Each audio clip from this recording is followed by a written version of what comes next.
Sister or other woman? When he first mentioned his sister, my gut twisted, but I brushed it off as paranoia. We were visiting his hometown, and he insisted I meet her.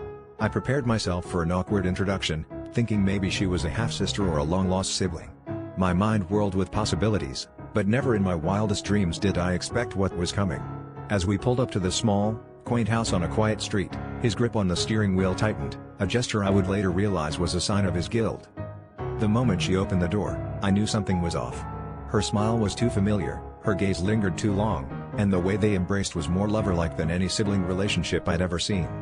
My heart raced as I watched them interact, each shared glance like a dagger cutting through my carefully constructed reality. They exchanged jokes, inside jokes that I'd never heard before, and I felt like a stranger in their intimate world. I sat there, silently observing, my mind racing to piece together a puzzle that was rapidly falling apart. It wasn't until she called him husband that the full weight of betrayal hit me. My world imploded in that instant, and I could feel the heat of anger rising to my cheeks. I confronted him, right there in her living room, my voice trembling with disbelief and rage.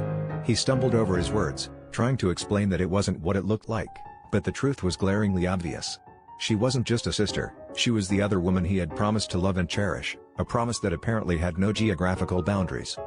As the argument boiled over, I was faced with a gut-wrenching choice, to fight for a man who was clearly living a double life or to reclaim my dignity and walk away from the chaos. In that moment, amidst the shouting and tears, I realized the internal conflict that had been gnawing at me for years.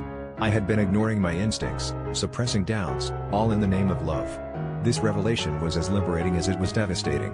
In the end, I chose myself, leaving behind the tangled web of lies and deception, determined to rebuild my life from the shattered pieces.